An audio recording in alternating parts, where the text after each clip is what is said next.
Marco temporal. Essas duas palavras já dominam o noticiário brasileiro há algum tempo. Juntas, elas tratam de um tema importante e espinhoso para o país. Mas por que estamos falando novamente sobre ele? Nesta quarta-feira, o Supremo Tribunal Federal retoma o julgamento que discute a aplicação deste marco temporal na demarcação de terras indígenas. O projeto que estabelece um marco temporal para a demarcação de terras indígenas avançou nessa última semana no Senado Federal. E, paralelo a isso, o Supremo Tribunal Federal agendou a retomada do julgamento sobre o assunto ainda para esse mês. Ok, mas por que é chamado de marco temporal? A Corte analisa se os indígenas só têm direito às terras que já eram tradicionalmente ocupadas por eles no dia da promulgação da Constituição em 5 de outubro de 1988.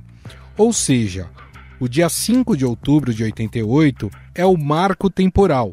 Todas as terras reivindicadas pelos indígenas após essa data não seriam suas por direito.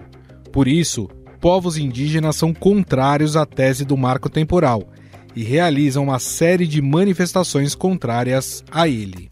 Retrocesso é votar uma pauta de extrema importância e não ser escutado nós, povos indígenas. Porque a caneta tem assassinado o nosso direito. As pessoas que votarem em favor do PL 490 são os novos Cabrais do século XXI, vestidos de gravata, de paletó.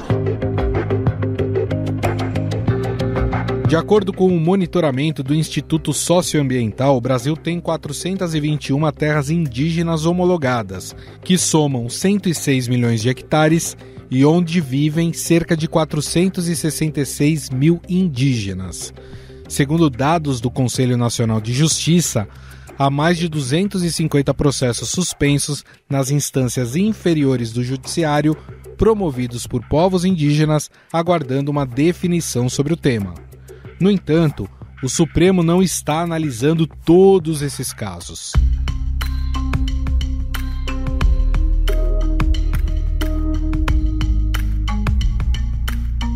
O processo em questão é sobre a reintegração de posse solicitada pelo Instituto de Meio Ambiente de Santa Catarina contra a Fundação Nacional dos Povos Indígenas. Em 2013, o Tribunal Regional Federal da 4ª Região aplicou o critério do marco temporal no caso, o que levou a FUNAI ao STF. O TRF manteve uma decisão da Justiça Federal de Santa Catarina e concedeu ao Instituto do Meio Ambiente do Estado a reintegração de posse de uma área localizada em parte da Reserva Biológica Sassafrás, onde fica a terra indígena dos povos Xocleng. A questão é que qualquer decisão do STF cria jurisprudência para todos os tribunais abaixo dele. Por isso, a decisão dos magistrados vai definir como os juízes irão decidir sobre todos os casos paralisados e sobre os futuros. No momento, a votação está 2-1 contra a tese do marco temporal. Nunes Marques, ministro indicado por Bolsonaro, votou a favor do marco, enquanto Edson Fachin e Alexandre de Moraes discordaram. Não é um marco instantâneo que, a partir dele, quem não estivesse naquele momento, ou quem não estivesse naquele momento ligando, não possa mais, a comunidade indígena não possa mais pleitear a demarcação. Eu afasto essa ideia do marco temporal.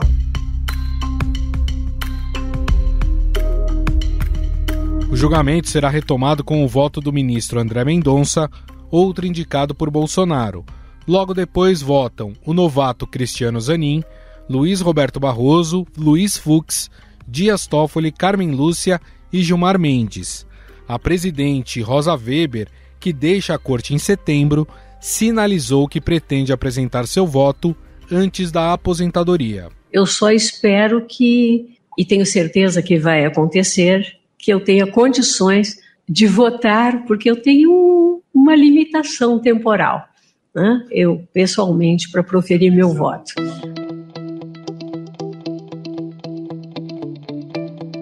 Mas a expectativa deve ficar por conta do voto de Cristiano Zanin, que vem sofrendo duras críticas dos progressistas por votos alinhados a um perfil mais conservador. Foi dele o único voto divergente, até o momento, da tese que descriminaliza o porte de drogas até uma certa quantidade, que ainda vai ser definida pelos ministros do STF. A mera descriminalização do porte de drogas para consumo, na minha visão, apresenta problemas jurídicos e ainda pode agravar a situação que enfrentamos nessa problemática do combate às drogas.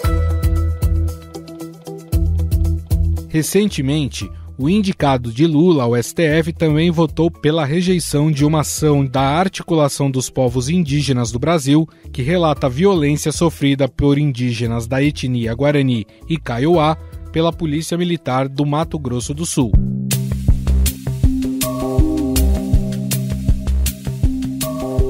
Em paralelo ao que acontece no STF, a Comissão de Agricultura e Reforma Agrária do Senado aprovou na semana passada o projeto que estabelece o chamado Marco Temporal na demarcação de terras indígenas. A Comissão de Agricultura e Reforma Agrária aprovou o projeto na última quarta-feira. Foi o primeiro passo para que o texto tenha andamento no Senado. Antes disso, foram 16 anos de tramitação na Câmara dos Deputados, cenário que os ruralistas não querem que se repita. A presidente da FUNAI, Joênia Wapichana, afirmou que, por alterar a Constituição, não poderia ser feito por um projeto de lei, mas sim uma proposta de emenda à Constituição. O que nós estamos debatendo aqui é a questão da validade da nossa Constituição Federal. Essa Constituição que colocaram questões essenciais e fundamentais para que ocorra a segurança e a proteção da vida dos povos indígenas. Então, discutir o PL 2903, que está aqui no Senado, é justamente fazer valer ou não essa Constituição.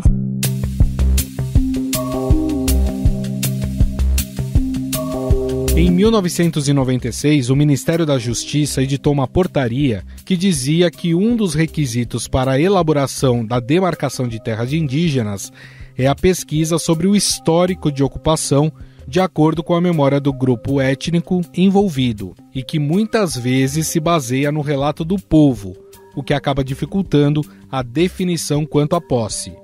Quem é a favor da tese do marco temporal diz que essa falta de critérios claros pode trazer uma onda de inseguranças jurídicas sobre a propriedade, já que tudo pode ser considerado terra indígena. O Congresso Nacional não deseja a baderna, não deseja insegurança jurídica, deseja sim a paz e a garantia da propriedade privada, que aliás é um princípio fundamental para qualquer país se desenvolver. Afinal, o que muda em relação às disputas que acontecem pelo Brasil com a decisão do STF? Podemos ter alguma reação violenta da parte perdedora? Sobre o assunto, vamos conversar com Ana Carolina Alfinito, pesquisadora da FGV Direito São Paulo. Tudo bem, Ana? Tudo bem, muito obrigada pelo convite de estar aqui com vocês hoje. Bom, vamos lá, porque esse é um assunto espinhoso e que tem muita coisa para ser falada. Quem é contra a tese do marco temporal diz que muitas terras indígenas foram invadidas e dada posse após a Constituição de 88. Isso quem é contra. Quem é a favor diz que tudo pode acabar virando terra indígena, ou seja, se não houver um limite, qualquer terra pode ser considerada uma terra indígena. Afinal, esse marco temporal, ele cria uma regra justa ou injusta? Bom, Gustavo, eu acho que vale a pena a gente começar essa conversa falando um pouco sobre o cenário constitucional, jurídico, político dentro do qual irrompe o marco temporal, né? Uhum. Então, primeiramente dizer que as constituições brasileiras, desde a década de 30, elas reconhecem o direito dos povos indígenas às suas terras. Então, isso não é novo. Então, tecnicamente falando, toda ocupação não indígena que ocorre de forma a violar esse direito desde a década de 30 é antijurídica. O problema é que, ao longo do século XX, os indígenas eram minorizados, por assim dizer, pelo sistema jurídico e institucional. Eles eram considerados relativamente incapazes, tutelados, e eles precisavam ser representados pelo seu tutor, o Estado, para fazer valer quaisquer dos seus direitos, né? E a preocupação do Estado ao longo desse século, né, não era nem nunca foi resguardar os direitos indígenas. O século XX foi o século da marcha para o oeste, da colonização da Amazônia. Então, nesses processos de consolidação do território nacional, os povos indígenas foram relegados, né, massacrados, inclusive pelo seu tutor, o Estado. Então, a Constituição que a gente tem hoje, ela marca a fundação de um novo pacto, por assim dizer, interétnico no Brasil. Ela não é a primeira a reconhecer os direitos territoriais indígenas, mas ela é a primeira a reconhecer, em decorrência da mobilização indígena, a plena capacidade desses povos de se fazer representar diante do Estado. E ela determina que as terras indígenas, as terras tradicionais indígenas, são todas aquelas terras necessárias à reprodução física e cultural dos povos indígenas. A Corte Interamericana também tem importantes precedentes sobre esse tema, ela já julgou sobre esse tema, né? E ela estabeleceu que a importância que exista uma base espiritual e material de identidade dos povos indígenas que é sustentada na sua relação com a terra. A terra tradicional é essa terra que sustenta essa identidade. Então, enquanto existir essa relação, por assim dizer, o direito à terra indígena também vai existir, ele permanece vigente, e é essa relação dentro do sistema jurídico nacional e internacional de hoje que determina se uma terra é ou não indígena. Bom, essa concepção de terra, de território, ela foge bastante, né, à lógica instrumental de produção, de apropriação privada, de acumulação, de exploração, que é a concepção civilista, né, ocidental, moderna, por assim dizer.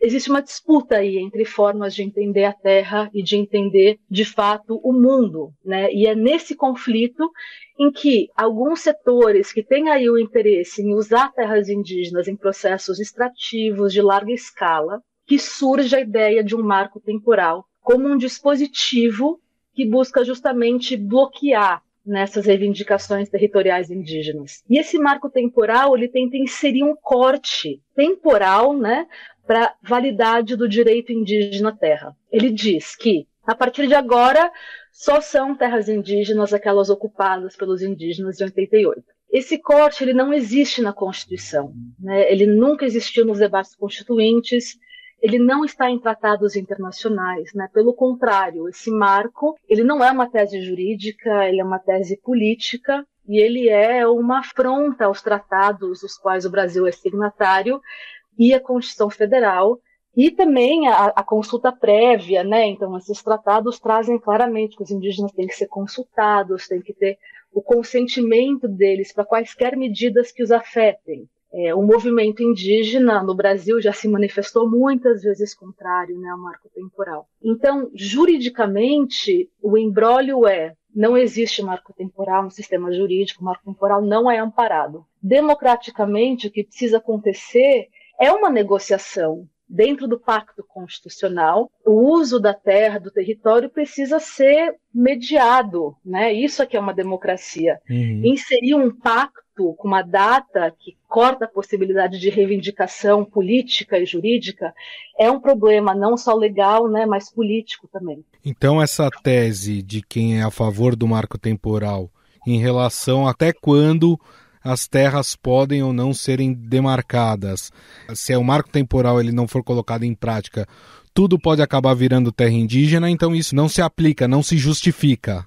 Me parece, né, ser um argumento bastante extremo e bastante sensacionalista, por assim dizer, né, para angariar apoio ao marco temporal. Não está em jogo, não existem reivindicações indígenas sobre o Brasil inteiro, né? Isso jamais estará em jogo, porque justamente esse vínculo sobre o qual a gente falava, né, da necessidade de territórios para a existência física, cultural, espiritual, ele não incide sobre o território como um todo. Quem defende o marco temporal adora falar sobre a tese de Copacabana, né? Copacabana um dia já foi indígena, então é um risco. Isso não é um risco porque não está sequer colocado, isso não está na pauta do movimento. O que existe, sim, é a reivindicação por territórios rurais que muitas vezes são ocupados para produção agrária. E aí, assim, quem está nas cidades, né, às vezes vai se identificar com essa tese de há um risco de que tudo vai virar indígena.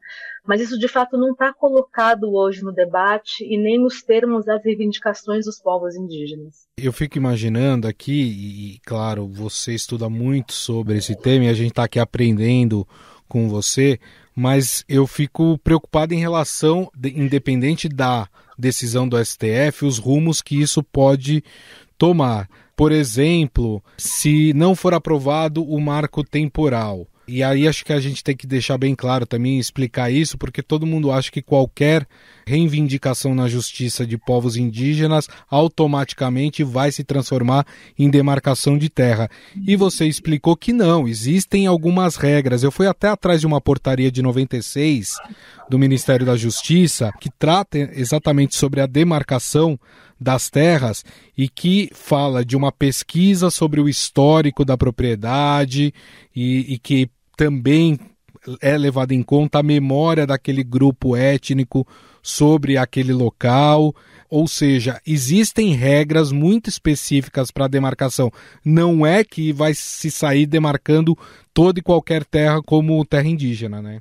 Sim, Gustavo, muito obrigada por isso. Acho que esse é um ponto muito importante mesmo de ressaltar, né? O processo de demarcação de uma terra indígena, que é o que a gente chama esse processo administrativo / político, por meio do qual o Estado vai reconhecer, né, e passar a proteger uma terra indígena nos moldes da Constituição Federal, do artigo 231 da Constituição.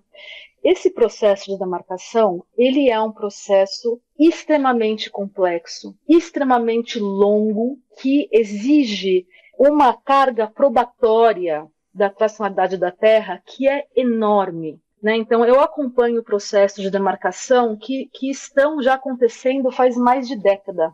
E o que a gente tem nesse processo é, a primeira etapa desse processo é a constituição de um grupo de trabalho interdisciplinar, né, onde vai ter um antropólogo, um biólogo, um advogado, né, alguém que tenha especialidade na cadeia fundiária daquele território. Então, esse grupo é instituído pela FUNAI, e esse grupo vai averiguar justamente a existência, os contornos e os limites desse lastro, né, de tradicionalidade sobre o qual a gente tem falado. Nesse sentido, o processo de demarcação é um processo, e você usa uma palavra que eu acho que é muito chave, é um processo de resgate de memória. Porque esse grupo de trabalho, ele deve ir ao território para fazer esse resgate, para fazer uma escuta com as pessoas que lá vivem, tanto com os indígenas quanto com os não indígenas. Num país onde tudo se esquece, né, como no Brasil, a oportunidade de fazer esse resgate dentro de um processo administrativo, de entender quais são os usos conflitivos daquele território, como foi o processo de colonização ali, como se deu a resistência e o confronto. É uma oportunidade muito ímpar e muito valiosa. Depois de feito esse laudo, né, então esse grupo de trabalho vai produzir um relatório. Esse relatório ainda vai ter que ser aprovado pela FUNAI, depois pelo Ministério da Justiça e depois sancionado, né, homologado pela Presidência da República. Então, é um processo longo, que tem muitos pontos de veto, né? Eu acho que o problema que a gente encontra hoje no Brasil não é a facilidade extrema, né, e a liberalidade, a permissividade com relação à demarcação de terras indígenas. É justamente o contrário. É um processo muito longo, muito custoso, com muitos pontos de veto, que às vezes deixa as pessoas por décadas esperando, né? E o marco temporal, apesar da sua inconstitucionalidade, ele já vem sendo aplicado desde 2009. E, de fato, no Brasil, desde então, né, com mais força nos últimos anos, ele vem paralisando por completo todos os processos de reconhecimento de terras indígenas. Então, tornando um processo que já é difícil, praticamente impossível de avançar. Nós temos um problema seríssimo, extremamente grave de conflitos armados principalmente em zonas rurais do nosso país, seja com movimentos sem terra, seja com indígenas e com pessoas ligadas ao agronegócio. A senhora teme que isso pode se intensificar a partir do que for decidido? Olha, Gustavo, eu não tenho dúvida que uma eventual aprovação do marco temporal ou de outros dispositivos que tendam a dificultar, né, a titulação de terras indígenas e logo a estabilizar a posse fundiária, qualquer dispositivo nesse sentido, ele vai piorar, vai agravar a segurança jurídica, ele vai acabar incentivando ainda mais os conflitos, né, no campo e nas florestas que a gente tem no Brasil. E a gente fez no semestre passado a Escola de Direito da Fundação Getúlio Vargas, junto com a Comissão Arnes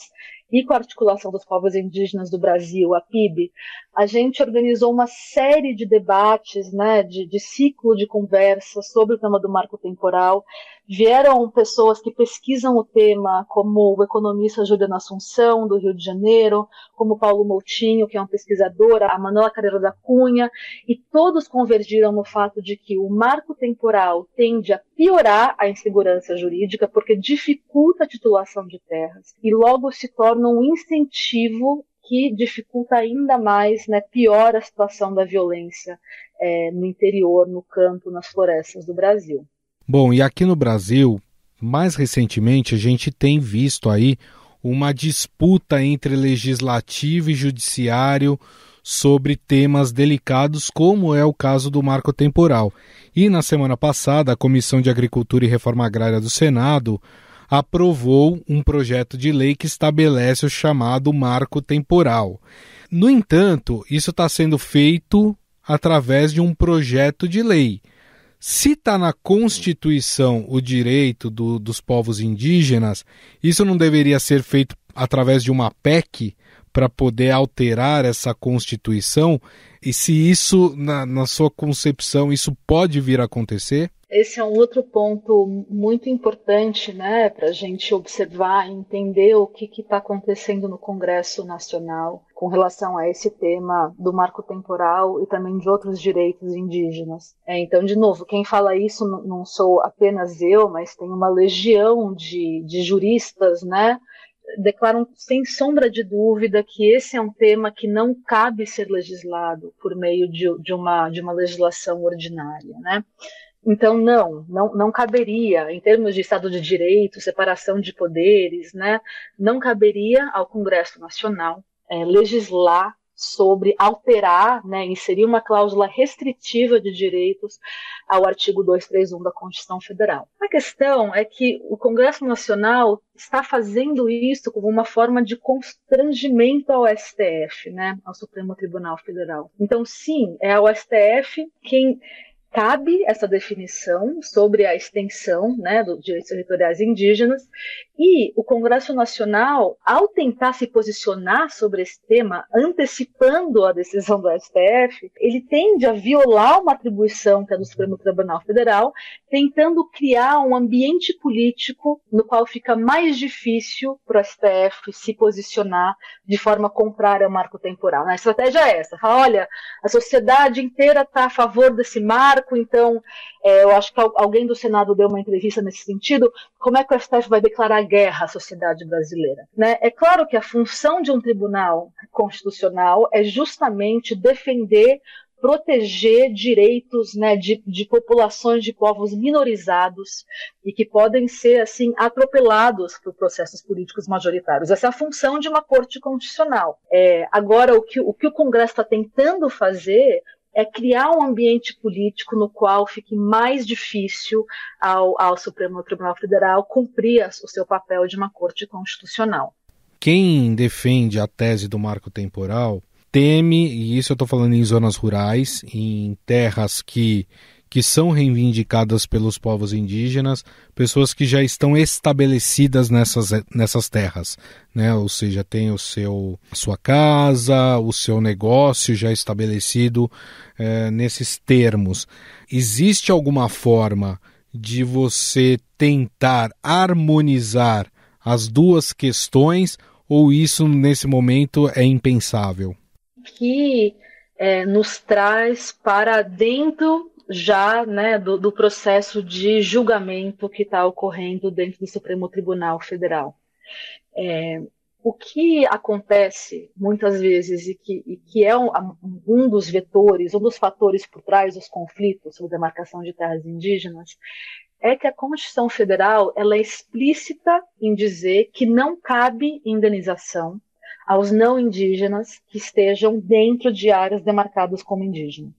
Né? A Constituição fala que todos os títulos incidentes sobre aquela terra são nulos a partir do momento em que a terra é demarcada. Então a pessoa, a não ser que ela seja uma poceira, uma pessoa que tem o perfil de reforma agrária, ela vai ter que sair da terra sem indenização pela terra e com indenização só pelas benfeitorias, né? Então pelas construções, pela casa, eventualmente o que tem ali sobre a terra que ela construiu. E isso é um problema muito grande. O ministro Alexandre de Moraes, ele tentou abordar e resolver essa questão no voto dele. Então agora a gente já entra um pouco no que aconteceu dentro do STF, né, nesse julgamento. Nós temos 3 votos até agora, né, um voto do Fachin, que é um voto contrário ao marco temporal e a favor da tese do indigenato. Nós temos em seguida um voto do ministro Nunes Marques, que foi um voto a favor do marco temporal. E em terceiro lugar, o ministro Alexandre de Moraes trouxe uma inovação, né? Ele tentou criar justamente o que você fala de um meio termo, né? E ele identificou esse tema da indenização como um tema central para ser trabalhado, para ser desenrolado nesse ponto. E esse é, de fato, um tema que precisa ser endereçado. A Constituição tem seus limites, ela, eu acredito, tenha deixado de levar em consideração esses conflitos e é importante que eles sejam abordados. O que o Alexandre de Moraes vai fazer ele vai dizer que os ocupantes não indígenas das terras demarcadas como indígenas têm direito à indenização pela terra, os poceiros ocupantes de boa-fé. O problema é que ele vai dizer que essa indenização ela precisa ser prévia. Quer dizer, ele está colocando um outro passo aí nesse processo que já é tão longo e tão complexo de demarcação de terras indígenas. O que ele diz é, antes de chegar até a homologação final da terra, é preciso indenizar de forma justa os ocupantes de boa-fé. Isso traz uma série de questões, né? Porque a indenização prévia, ela vai, sem dúvida, criar mais obstáculos para a demarcação de terras. A gente pode concordar que a indenização é importante, mas eu defendo, né, esse campo do indigenismo hoje tem defendido que essa indenização precisa ser pensada como um processo que corre paralelo à demarcação, né, e que não vai travar e nem impedir a demarcação da terra indígena, porque senão o que vai acontecer é, se vai tirar o marco temporal, e a tendência é que outros ministros e ministras acompanhem esse voto.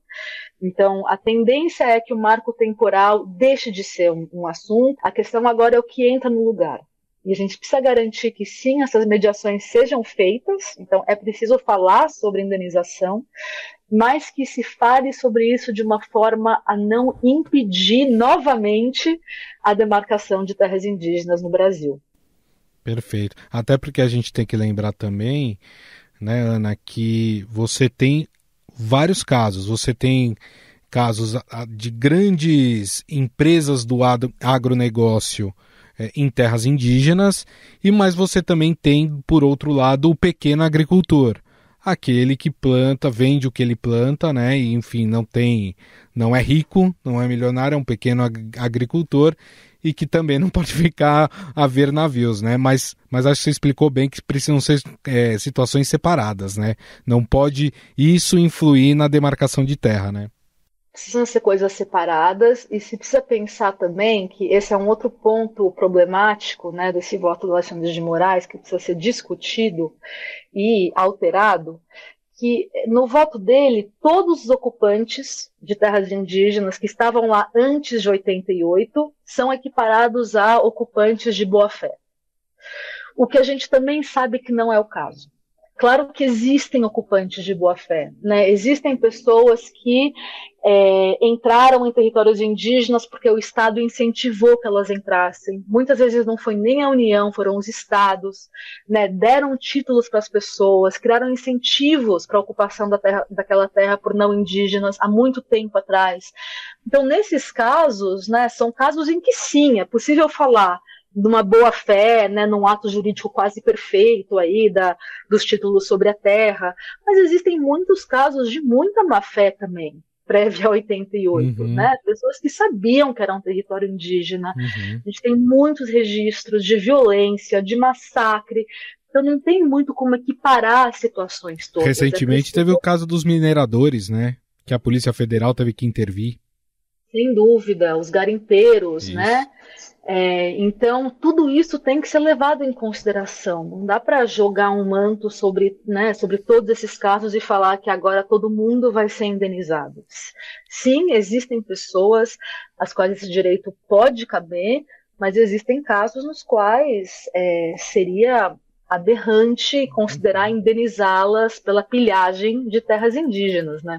Bom, eu agradeço a pesquisadora da FGV Direito de São Paulo, a Ana Carolina Alfinito, ela que nos deu essa aula falando sobre marco temporal e da importância de se discutir esse tema.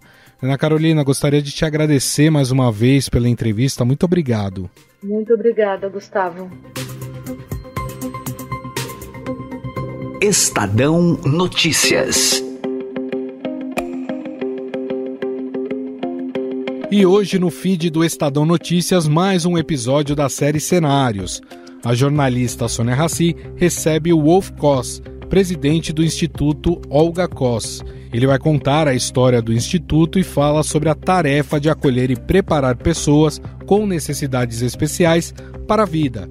E destaca a importância de se consolidar uma cultura de doação para projetos sociais no Brasil. O Estadão Notícias desta terça-feira vai ficando por aqui. Contou com a apresentação minha, Gustavo Lopes, o roteiro, produção e edição são minhas, de Jefferson Perleberg e Gabriela Forte. A montagem é de Moacir Biasi. Mande sua mensagem ou sugestão para o nosso e-mail, podcast@estadão.com. Um abraço e até mais.